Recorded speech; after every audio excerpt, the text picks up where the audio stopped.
You see common source amplifier. So this is the basic circuit of the common source amplifier shown here.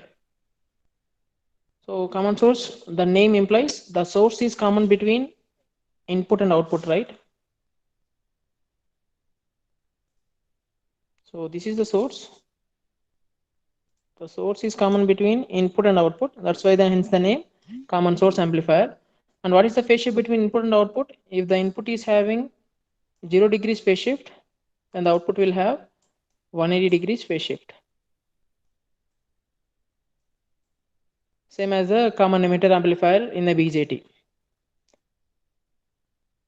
So near the drain, there will be RD resistance will be connected. So this is the basic circuit of common source amplifier, which is having the gain minus GM RD, where minus here indicates the phase shift between input and output.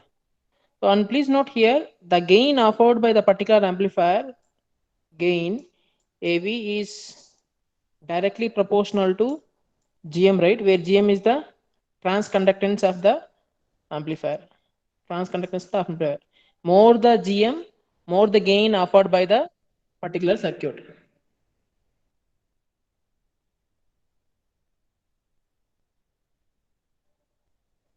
Right?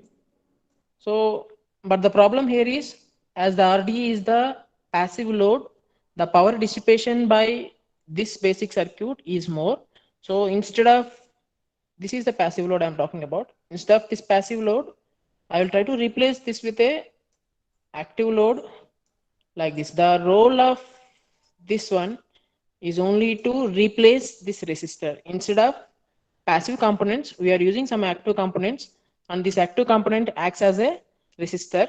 So then we can call this M2 MOSFET as active load. Active load means active resistor, because transistor is offering the resistance.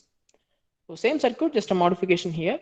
So accordingly, the gain equation will change, where R01 is the dynamic resistance of the M1 transistor, and R02 is the dynamic resistance of the or drain resistance of the M2 transistor.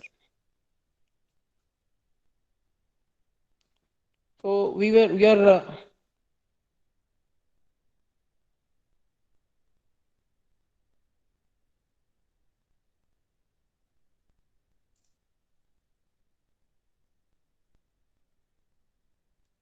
using this circuit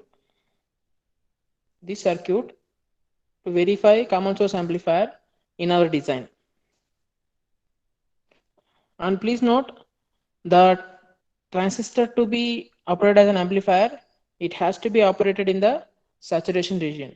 It has to be operated in the saturation region, and both here M1 and M2 transistors were operated in saturation region to get the proper amplification. Both are operating in saturation region.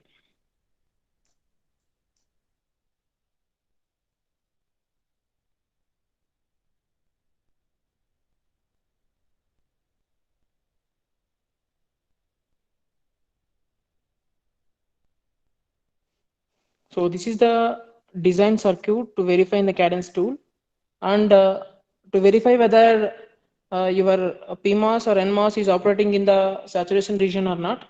We can see that thing also in the cadence tool. So there, what are the regions of operations of a MOSFET transistor? These are four. Cutoff, Yeah, these are the linear four, right? saturation. Cutoff, linear Saturation, region, linear. or we can also Yeah. called as triode region, right? The linear region is also called as triode Yes, sir. region.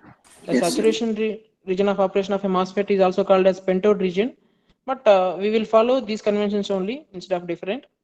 So to check whether your transistor is operating in the cutoff or not, there will be indication in the tool stating that region 0. Region 0 is shown in the tool, means your MOSFET is either NMOS or PMOS is operating in the linear, is operating in the region 0. Region 0 means cutoff.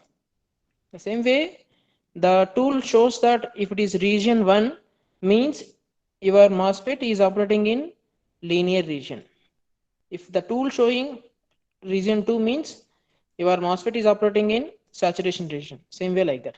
So all these things we will verify anyhow in coming discussions. So anyhow, once the design is ready, we will create the symbol. The symbol will look like this. So once the symbol is created, we need to test, right? So to properly operate your circuit or your NMOS and PMOS transistors in saturation, we need to give the bias voltage 550 millivolts, and you need to apply sine wave source, right, as an input. So sine wave source will be applied as an input, and the VDD is 1.8 volts because you are working in 180 nanometer technology. That's why the VDD is 1.8 volts. So these are the settings to verify. Till now we seen in the previous experiment transient analysis, we seen DC analysis, we seen. So as it is the amplifier, we need to see also AC analysis, means for a different frequencies how the amplifier output will be. That means the frequency response of your amplifier will be verified by AC analysis in the tool.